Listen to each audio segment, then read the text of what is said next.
Now we're good. All right, how's everybody doing out there? Good, good. All right, so we have 4 words that are gonna kick off this program, or this talk, and it's slow, loud, and bangin'. So those words are a part of the customized slab cars that are so beloved and unmistakable part of Houston hip hop culture and the Black Southern landscape. And they've been a central part of this exhibition.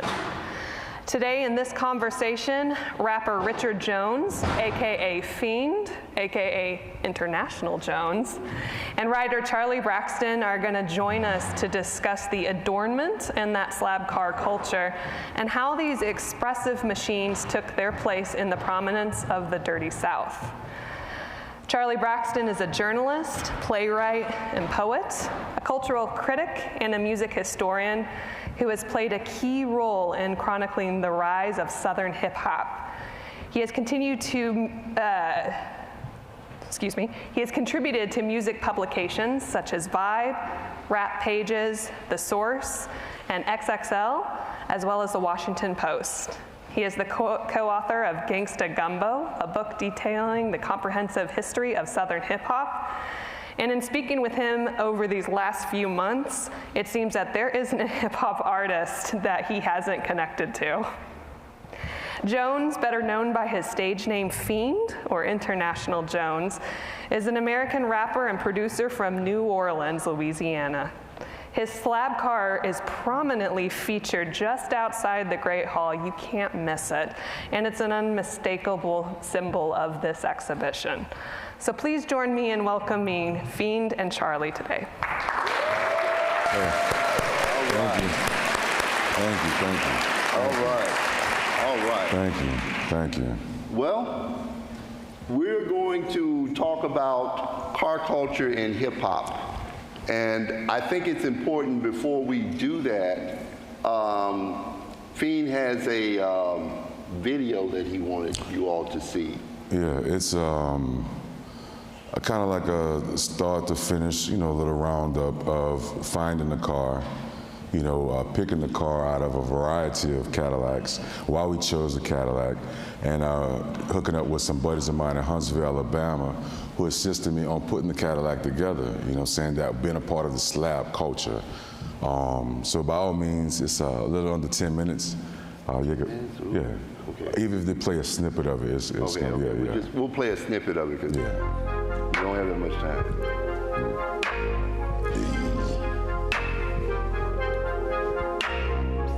Check it out now, the guy with my excuse me, my language, is the excitement.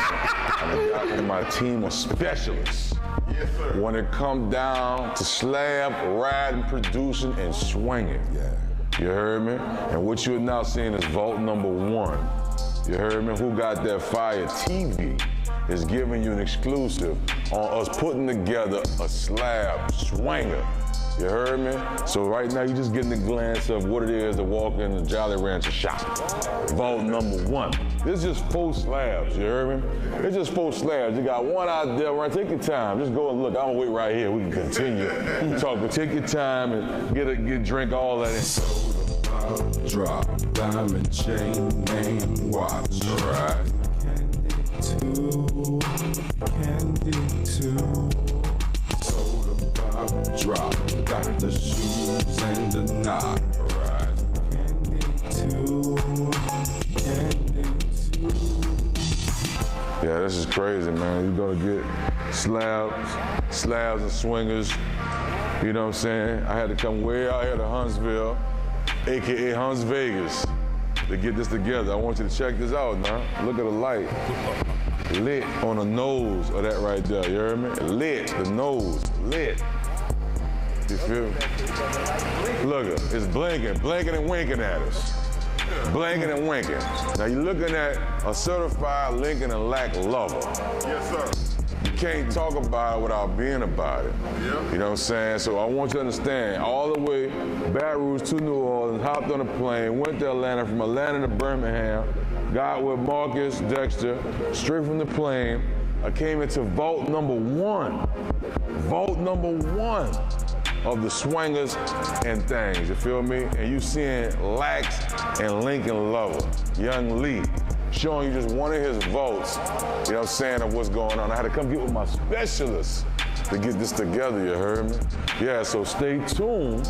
You heard me? Put your seatbelt on and get your sweet tooth together, baby, because ain't nothing but candy over here. Ow! Man, what we looking at right here? What we got here? This is a 1990 Fleetwood Brougham. We just got this Fiend. We ran through the motor already. We just replaced anything that was wrong. New radiator, new alternator. We made sure everything's straight up front with the fuel. We got some new brake booster. You know what I'm saying?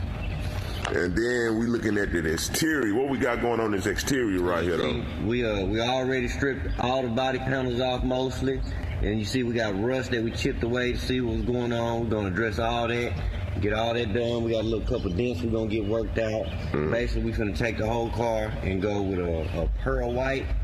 I think that's what he's wanting.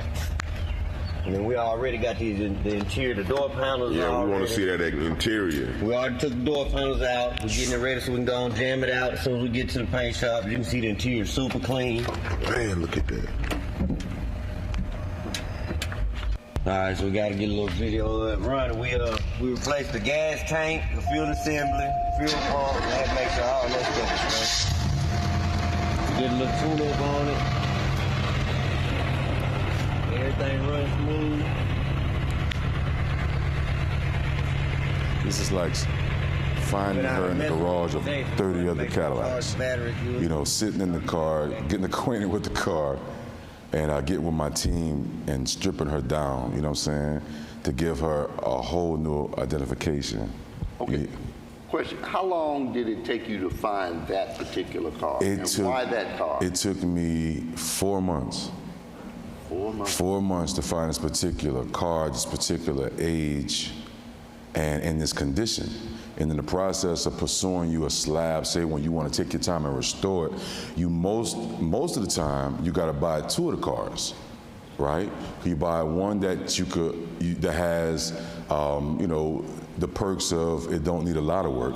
Then you buy one that you're pulling the parts of that are identical to help you restore, to make this one car so special. This particular car, Cadillac alone, years and years ago, a lot of people that look like me wasn't allowed to drive Cadillacs. So the reason why I went with Cadillac, not only of the history of showing from then to now, where we started to how far we come. And by giving it its own personality, what you're seeing right here, we're stripping the paint, getting ready to paint her down. This is a famous painter out in Huntsville, Alabama by the name of Chris Ackland. He's infamous for doing unexplainable great paint jobs. He started in the back of his home, started at a small paint booth working for someone to end up buying him this huge property and putting his own paint shop behind his home. His car driveway is filled with clients. I mean, he's booked for years, right? These guys found out what we were doing for the Virginia Museum of Fine Arts, and they boost us ahead of the line. You know, I went with what I thought was Breckenridge Snow White of a paint job, and put gold snowflakes on her and went with that rich African 24 karat gold on the trim. Overall wanting the car to look like Pawpaw's car with some swag, you know what I'm saying? Like, you know, when you go on the car lot, there are cars that look like they are at, you could have easily gotten them at the rental car place, Budget, Avis, whatever. But there's also these cars that they have on the showroom floor that are a little more special, you know what I'm saying? So this was the whole purpose of putting Brandy together. Yes, her name is Brandy. Put Brandy together. Now, the thing about the slab, first of all, let's define slab for those of you who are not literate in the car culture of hip hop. Slab is a term that comes from Houston, Texas. True. And it's an acronym, and it stands for slow, loud, and banging. Yeah. Okay, so I wanted to talk a brief moment about the history of the slab, because when I was called to do this, and it took 3 people to convince me to come up here from Jackson, Mississippi, I said, I'm a historian, so let me dig into some history of car culture and hip hop.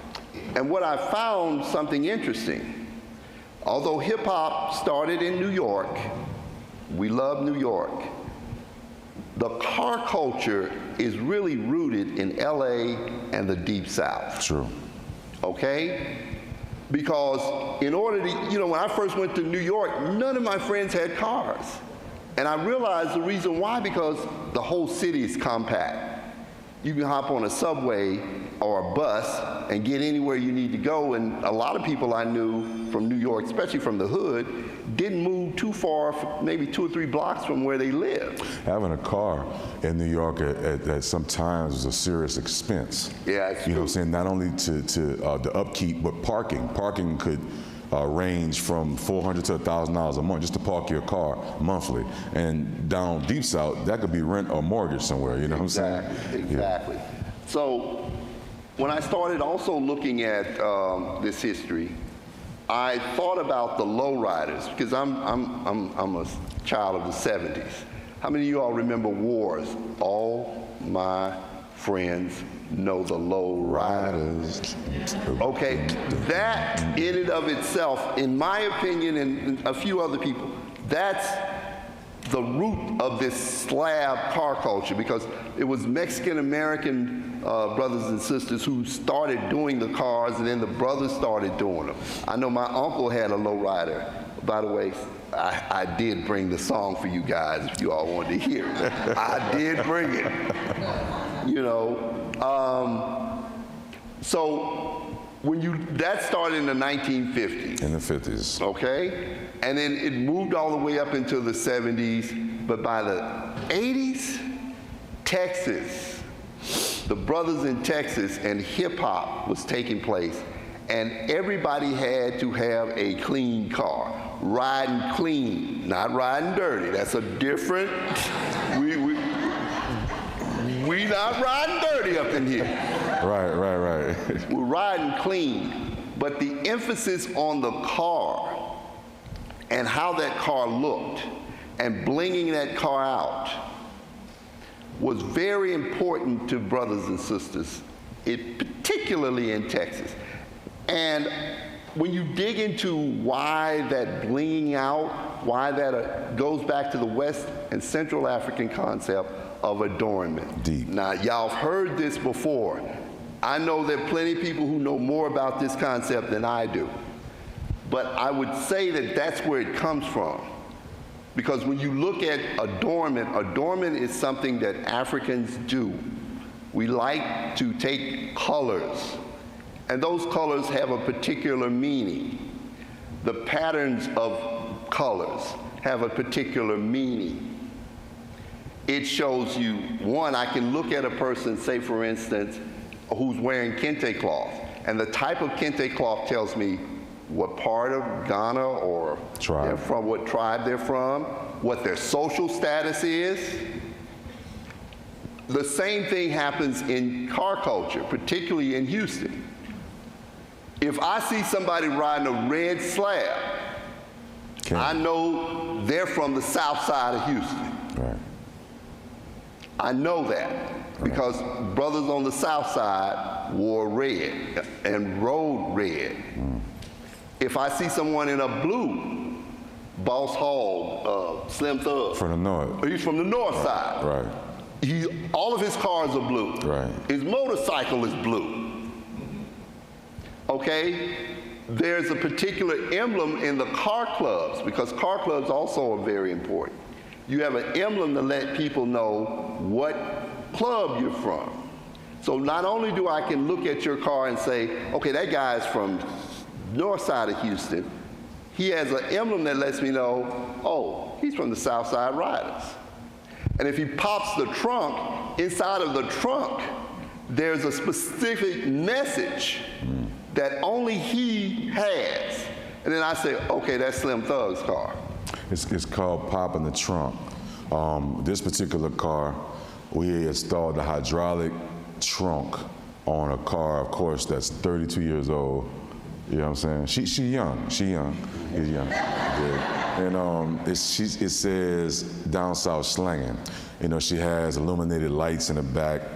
And the car culture, the car is an extension of yourself, how you feel about yourself, you know what I'm saying? And like this particular car, and for instance, reminded me of being a kid, seeing pretty girls when we was in high school, at the Catholic school, wore pleated skirts, uniform, and it was neat. They were pretty, they were neat, you know what I'm saying? And that's how I looked at the car, you know what I'm saying? She got a little chrome, a little alloy, she got gold, she got this white, and she got this burgundy, and all these colors meshed together to make her such a bad, you know what I'm saying? Yeah, you dig? Yeah. Now, let me ask you this. I remember the first time I heard a screw tape. Right. Okay? I was in Houston. No, I'm lying. I was in Jackson, Mississippi. And my friend Carlton Wade, who's also a well-known hip-hop journalist, he was a die-hard screwhead. And he said, hey man, I want you to check this out. And he popped the tape in, and the first thing I thought was, dude, your tape's dragging. Seriously, I did. And he was like, no, it's a screw tape. And this is the whole thing. That's the movement. That's the movement. Right. I didn't get it until years later. I was in Houston, and my friend Dirty Dave, who had a bad slab, popped in his tape. He's with the group Street Pharmacy. And you know, to go from one part of Houston to another takes you 30 minutes. That's the least. That's the least. Okay? Yeah, 30 minutes, that's the least. That's if traffic is clear. Okay? You got a helicopter. But doing that ride, I had an epiphany, a religious experience. Ooh. Okay? Talk to me about how important the music in the car, the stereo system in the car, and the ride, how all of that comes together to form an experience. It helps coordinate. You know what I'm saying? Coordinate. Everything is an extension of yourself. The music has to be clean. It can't just be all bass. The interior has to be clean. Who did your interior? You know what I'm saying? Who did your pop trunk? Where you got your, who sprayed your car? All that is culturally being correct in this culture. You know what I'm saying? Everyone can't come. You know what I'm saying? Everybody's not about to take their time. And just like anything, the more you put your time into, to me, the more beautiful the outcome is going to be. So the average time on building you a slab might take you 1 year. 1 year, right? That's not finding the car at all. That's just you assessing colors. It's just you assessing engine, interior, you know, what you want this car to say for you when it's parked. Because your car explains everything without you opening your mouth. You heard me? I popped this trunk. Come on, man. You know what I'm saying? So in many ways, it's almost like, say, an African drummer who's being trained to be a drummer. To go into the woods, he has to know what particular strand of wood or what tree that he needs to cut. Right. Right. Oh. It's deep. That's deep. It's deep, and the value of this is a variety. What's so cool about this is everyone has their different perspectives. Everyone sees colors different. Me personally, I see colors through music. You know what I'm saying? And you know, sometimes it's this, sometimes it's that, but I know exactly what I want, and it all meshes together. You know what I'm saying? That's why it's really good to have a team to help you put this together, because you're going to add value to it in a culture that exists.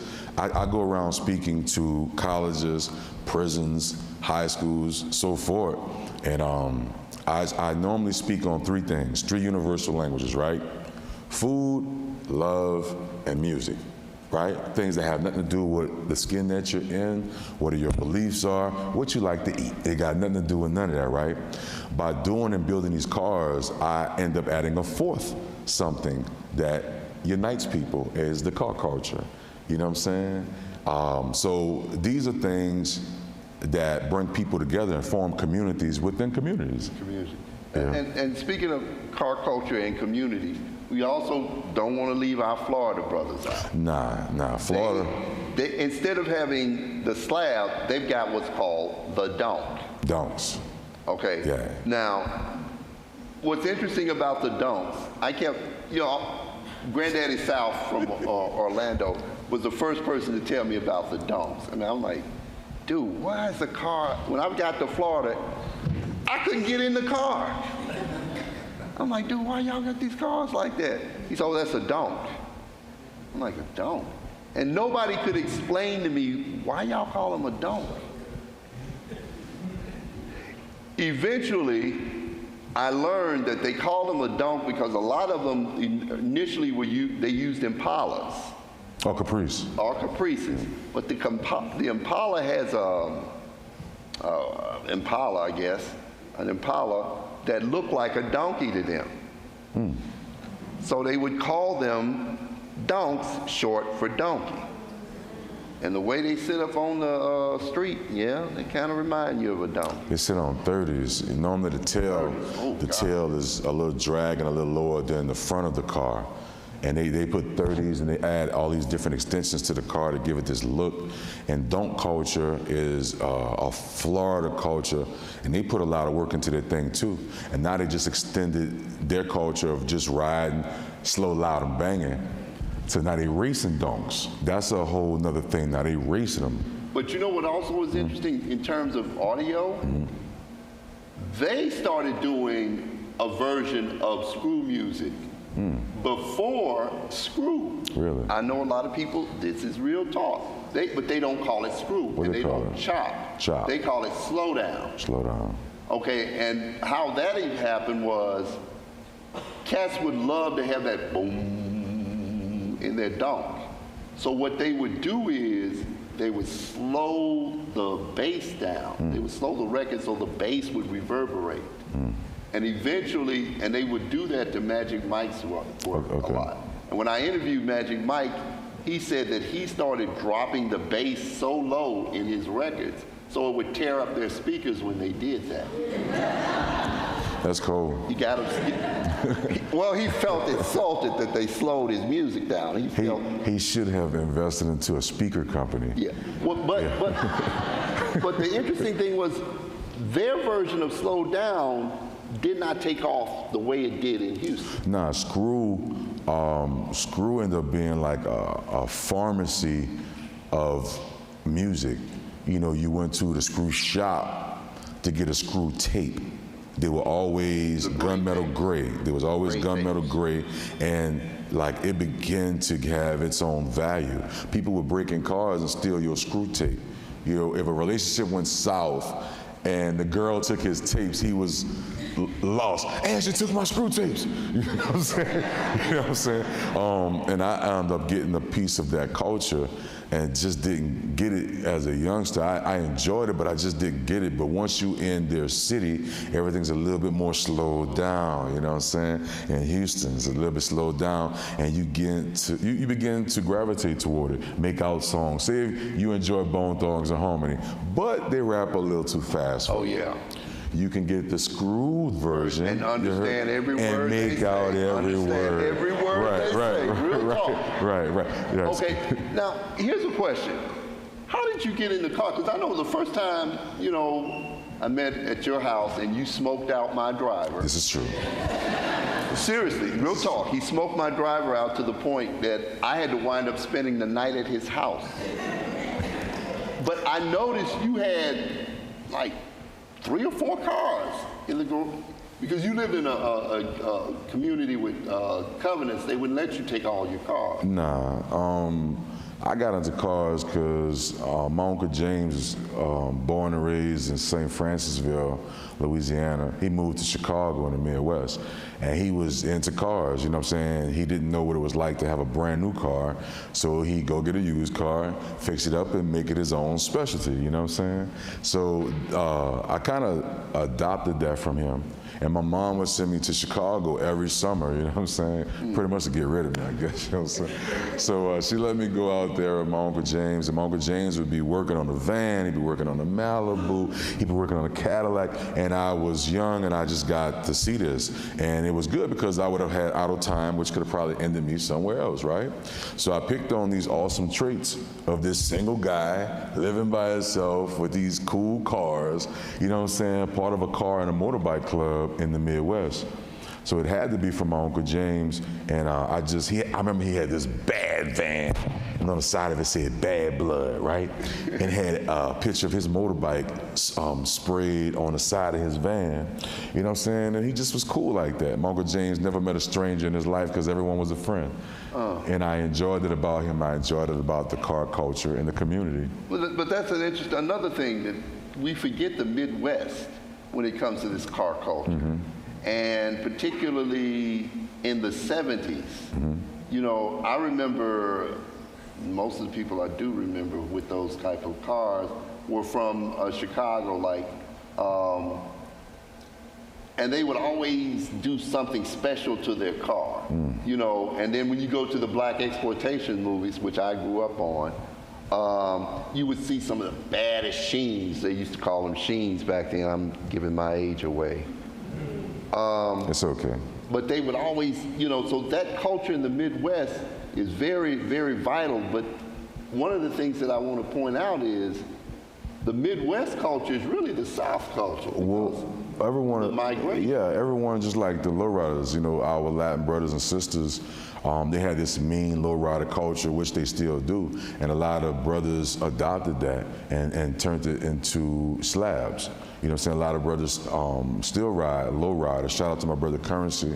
He's heavy. He owns like 12, 14 lowriders, all authentic lowriders that he fixed in California and get them shipped back to New Orleans. Currency is addicted to lowriders. Right. And he got like 30, 40 cars, right? Yeah. He just got bit by it, and that's his thing, right? But it's so cool to know that this is the type of history he's leaving for his son. You know, a warehouse full of antiques. You know what I'm saying? And another thing, don't let Charlie overlook Jackson, Mississippi. Jackson, Mississippi adopted the car culture also. Coming to that. Let me tell you what they did. All right, they made the slab, they gave it the paint, they gave it the rims. So they took it a step further. They started putting chandeliers inside the car. Real talk. So, right? Real talk. Right. So when you got the light, there's a chandelier, right? Dude pull up next to you at the light, right? He look over, he got a chandelier in his car. Come on, bro. And if you, I looked for photos of that. I could not find them. But I've seen it before. Oh, you got it? Yes, I have. I don't have it with me. If you look at the documentary, The Dirty States of America, which I'm in, plug, you will see the photos. One brother has one that just literally hangs like you see in a hotel or something. Yeah. So again, that goes back to that whole African concept of adornment. You know, we're going to take the car as an extension of ourselves, and if we adorn ourselves to let the world know who we are, we're going to do the same thing to our car. The same concept will apply to our car, and in some cases applies to people's houses. True. But that's something that's very, very indigenous to Africans and Latin people. Okay? Next question. How did you get this car in this exhibit? First of all, this exhibit reminds me of X-Men's Lair. Yeah. I feel like we all here probably about to learn about our superpowers or something. We're in a Marvel Comics movie. You know, right this is an amazing establishment. These guys took their time, and I was right immediately outside. You see the car. These guys took their time and removed the windows, right? Took the time, removed the windows, came through this little bitty trail, and transported the car and slid her right through here, so we can enjoy it, you know, during the duration of our stay here. So thank you, Maura and the team here, for just, you know, man, facilitating for Brandy to come visit everybody. You know what I'm saying? Yeah, man. Yeah.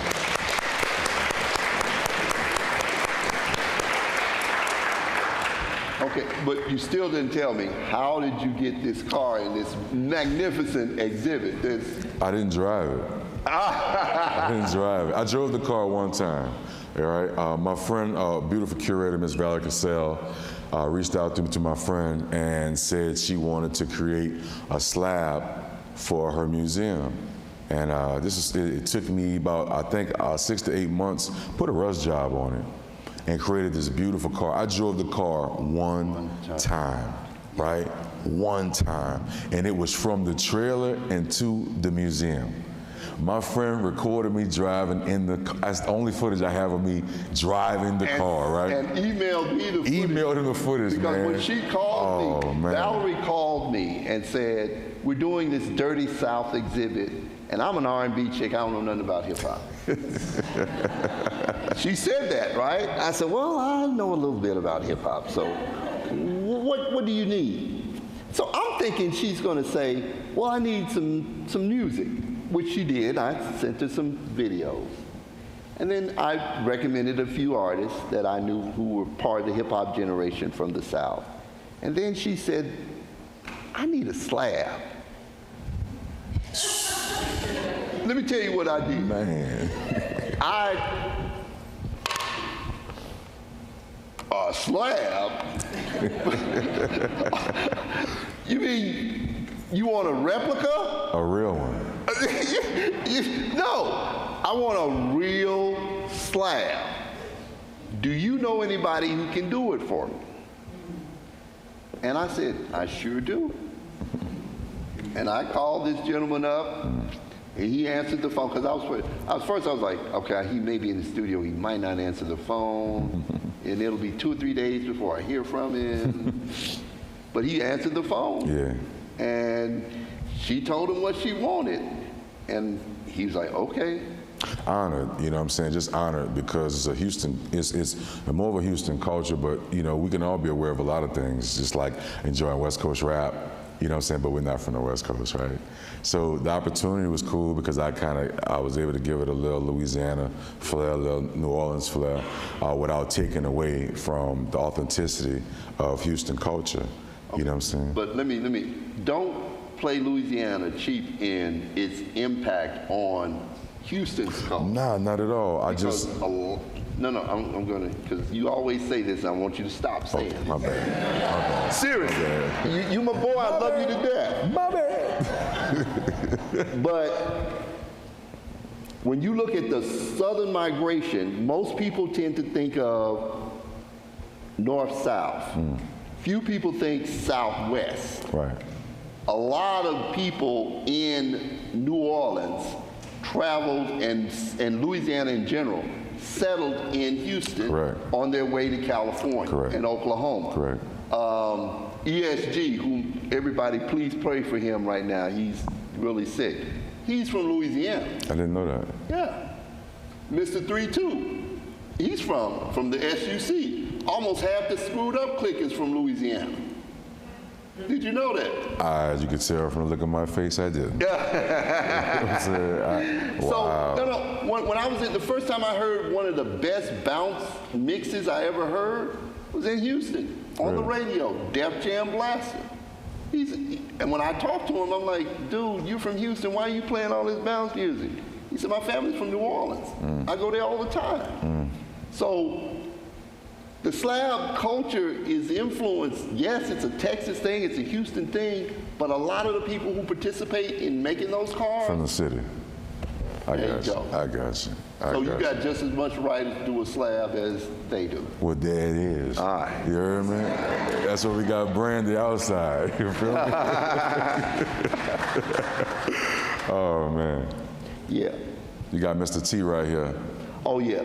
Well, again, going back. Explain what this is about. Okay, we're talking about adornment, and I wanted people to understand that this concept goes all the way back to Africa. It doesn't necessarily start with hip hop.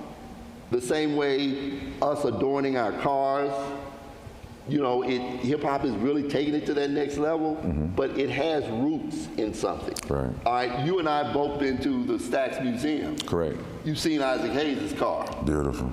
Bro, you could take Isaac Hayes' car and drive it on the street today. There's my man Slick Rick. Wow. Okay? The jewelry is an The extension jewelry. of it. All right. Okay. Oh, face tattoos. Face tattoos. This is a traditional sister from Benin. Look at those facial tattoos, right? Right. All right, next Tribal slide, markings. please. Tribal markings. Tribal markings. Right. There's your boy Birdman. Right. Hey man, I'm not doing that. But Birdman had my head. But Birdman is practicing African traditions and doesn't even know. Don't even know it. He ain't even know. Now, It's he's hard. a Fulani brother. Right. Nigerian. Tribal marking. Tribal marking. All of this is African culture that we transfer to our cars. Correct. Correct. Oh, Nicholas, you had talked about earlier. I wanted to, because your With the car. Cadillac. Yeah, Cadillac. Break this down. This is my man Nicholas. Well, he ain't my man. He's y'all. Nicholas Drystad. Nicholas Drystad was a German immigrant who worked for General Motors. In the 1930s, General Motors was getting ready to phase out the Cadillac. The Cadillac was a upscale car that wasn't selling well in the 30s. And they put Mr. Drystad on the case. I guess they were trying to get rid of him. They said, look, if you can turn this car around, you can keep it. So Drystad goes looking around and he notices that a lot of African Americans are taking the cars into the services to get serviced. A lot of them. And he was trying to figure it out. Why?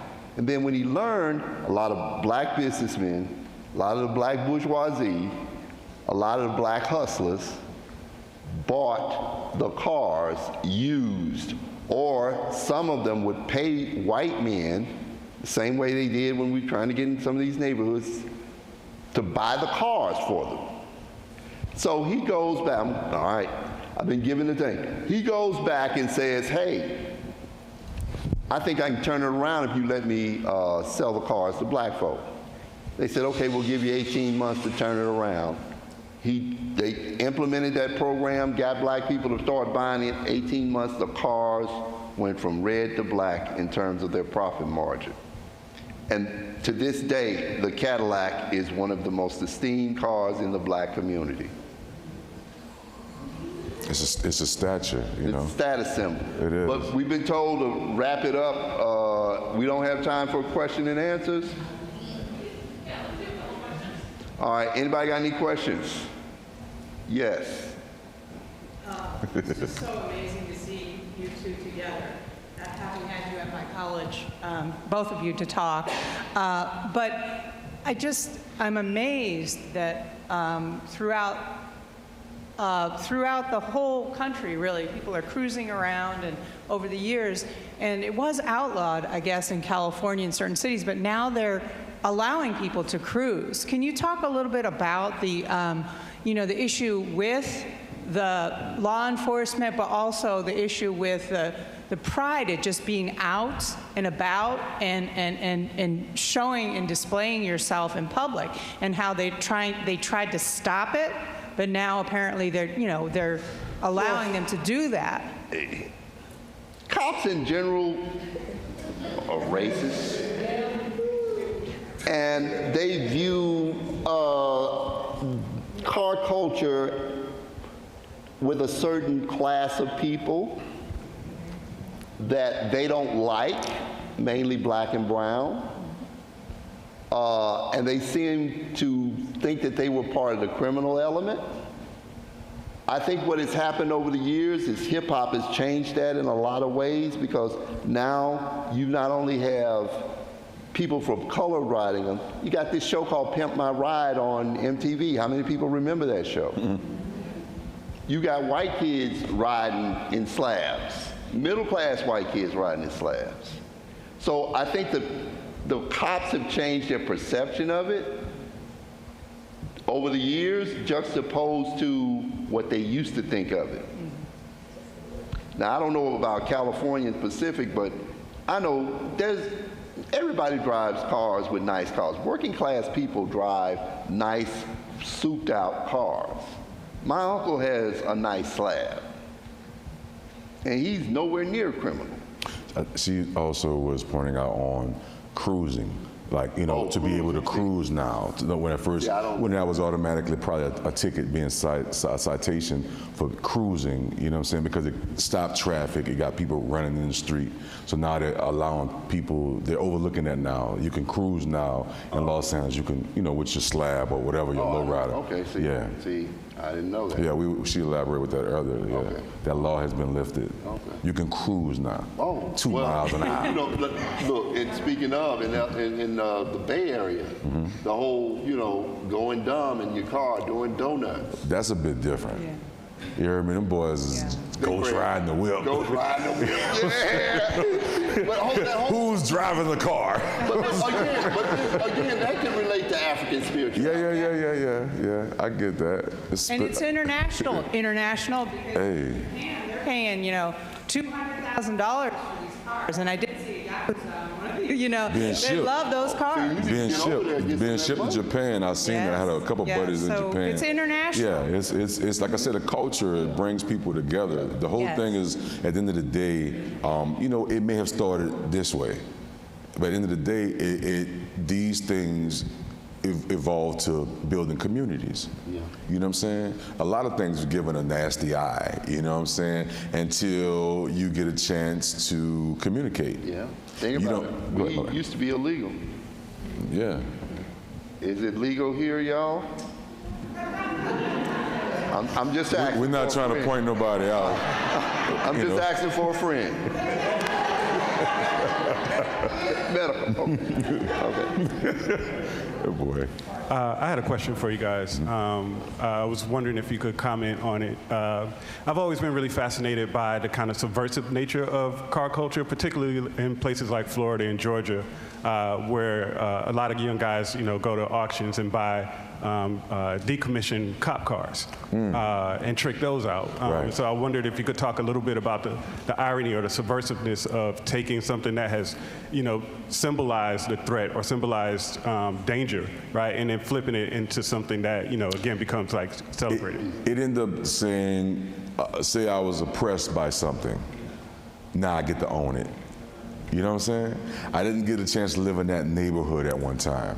But now I own property there. You know what I'm saying? I was not so much in first class, right? Now this is the only way I'm traveling. You know what I'm saying? I think these kids just created their own way of kind of overcoming oppression in their world. I see a cop car, I have so much fear instilled in me with these cars. No BS, right? At one time, driving, looking in my rearview mirror, I swore for God, I hope I'm not offending the one. I could look at the headlights and could identify a cop being behind me. Like the headlights, man. This ain't got nothing to do with the cherry lights. The headlights, you know what I'm saying? So I'd ride for a while and be like, just paranoia. I'm in the middle of nowhere, Douglasville, Georgia somewhere, And then eventually the car get beside you, past you, and it might have been someone's grandma just, you know what I'm saying, going to Chick-fil-A or something. So I think that's no different than anything. You know what I'm saying? Someone having an experience of something and killing the fear. You know what I'm saying? Eradicating the fear of something, overcoming the fear of something. And I think that's what those guys did. At one time, before they flipped them and kind of like freaked them out a little bit and made it their own little thing, they did it because they were trapping. You know what I'm saying? It was feeding itself on the street, and they correlated, if I buy a used cop car and keep it like it was, I could kind of maneuver through the city without being pulled over. It maybe work for some people, maybe different, right? And there's also a literary concept called rebaptizing evil. You know what I'm saying? So in a way, it's a power that you take. I take this evil thing and I flip it to something good for me, which is something black people have been doing forever. You know, it's part of our survival mode. And to go back real quick on shining, gold, right? We were talking about this earlier. This was in some tribes a way of banishing evil spirits, right? So that Mr. T picture, in one perspective, is like, you know, who is this fool with all this, right? This gold on. But in some tribes in Africa, this was a way of keeping away evil spirits. Flash the spirit. You know what I'm saying? Flash the spirits. You know what I'm saying? So it's crazy how these things correlate. We'll do things and don't even know that we are continuing tribal influence. You know what I mean? Yeah. All right. Any more questions? Yeah, I got one for Mr. Braxton. Yeah.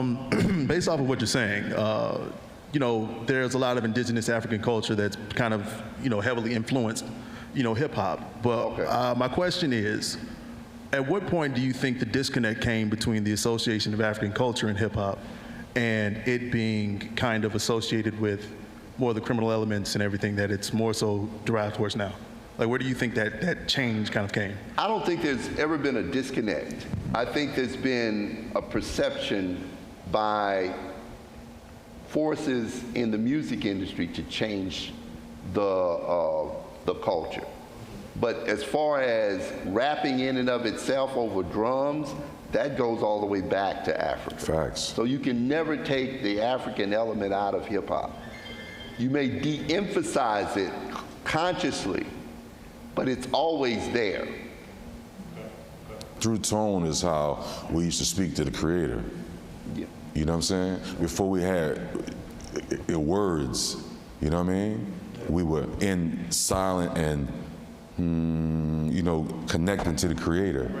You know what I'm saying? The drums is just another type of vibration, you know, drawing from spirits. You know what I'm saying? That's why the 808, that frequency, draws something out you. Yeah. You know what I'm saying? It can make you want to engage. It can make you sensual. You know what I'm saying? And producers such as people like Quincy Jones, and just to name a few, these people knew how to orchestrate these feelings. That's why the producer is so much key into songs. You know what I'm saying? I can orchestrate a feeling. I can orchestrate a reaction. You know what I mean? And the 808, that frequency could be used for good or bad. Okay. You know? Okay. All right. Yes. A lot of the lowriders are those who dedicate a car to the mother, dad, grandmother, and then they'll paint their image right on the hood of the car. Does that go off at all with the slab? Yeah. That particular culture, the lowrider, our Latin sisters and brothers were painting murals on their cars of showing admiration and respect for their loved ones. In the slab culture, some people do it.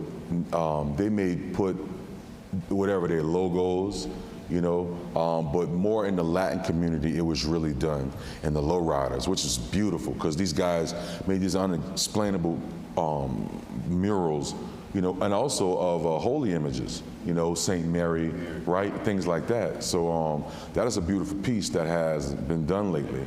It's just been more hand designs or more, you know, but not actual murals. But I see a lot of that more on the West Coast still to this day. But now, occasionally, I've seen some people paint DJ Screw. Oh, yeah, yeah. You see Screw on a lot of slabs. Yeah, yeah, definitely. Yeah. Okay. So it's me, Charlie. Hey, Valerie. Y'all give Valerie a hand, please. All right. It is actually you I wanted to give flowers to, because Charlie is right. I called him, I'm like, yo, this is not my realm. And he just, with such generosity, opened himself up and poured himself out to me. I owe so much to you, and I thank you, and I'm giving you your bouquet of flowers. This is an amazing human being, True. An amazing scholar, historian, and so honors to you, Charlie. Yes. Thank you. Yes. Thank you.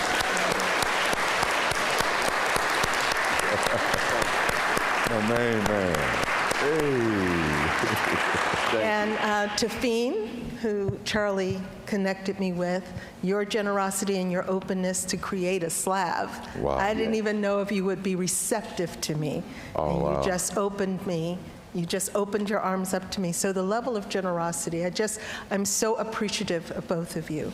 And I just wanted to honor you by saying that publicly. I say it enough privately, but I wanted to honor you by saying that publicly. All right. Thank you, Miss Valerie. Thank you. Thank you. Thank you. Yeah. That's good. That's good, though. Yeah. I believe I'm the last question, or I was really a comment, but I did have a question, if I may. Okay. Which was a question around visibility and a refusal to be made invisible, and the spaces in which slabs through the sonic, through the visage of the expanding elbows, that there is a refusal to be made invisible. And I wanted to pull it out there to see what responses you may have to that idea. It's illegal in certain parts of Houston of putting the extended swingers, poking out, as they say. The faux poking out, you know what I'm saying? For some reason, I don't know. It's car culture. I don't hear any accidents happening, Part of it, why those extended, it used to be, there was tension between the North and South. And sometimes cats would run each other off the road. So they came up with this, they called them scrapers initially. Okay. So if you tried to get next to that person's car to run them off the road, it would mess up your paint job. Oh, wow. So that put an end to all of that. Like grease. Yeah. but quickly to you, African people have a thing about being seen. It's something that we do. We don't just walk in a room. We announce that we're in the room with our presence, our clothes, our jewelry. Look at me, I'm somebody. That's just part of who we are in this culture. And particularly people down south. And Texas, y'all got a F you, I'm from Texas attitude. Real talk, I love it, I really do. One last question, this gentleman right here, I'm sorry, go ahead. What's your favorite song? It's Love, and Man. Ooh. Man, this is just me. This is just me. This is just me now. Everybody got their favorite. When I pulled up in the museum at Virginia Museum of Fine Arts, me personally, I put on Maze featuring Frankie Beverly, Look at California. Ooh. I felt big. You know what I'm saying? I felt, man, I was elated. You know what I'm saying? Because this music is a part of who I grew up with, my mother, father, brother, and this was a celebratory something. So, and I was delivering this car, and I felt like I crossed the finish line, and it was so celebratory, you know what I'm saying? So yeah, man, rolling trees seem to do something for you. Yeah, I was right there, you dig? So that's my song, you dig? Yeah. Mine is Boss Hoggin' by Slim Thug. Ooh. Yeah. Ooh. Boss Hoggin'. Okay, Boss Hoggin'. Yeah, yeah. Okay, y'all, I think we got to get out of here. Okay. We enjoyed it. Thank you. Thank you all.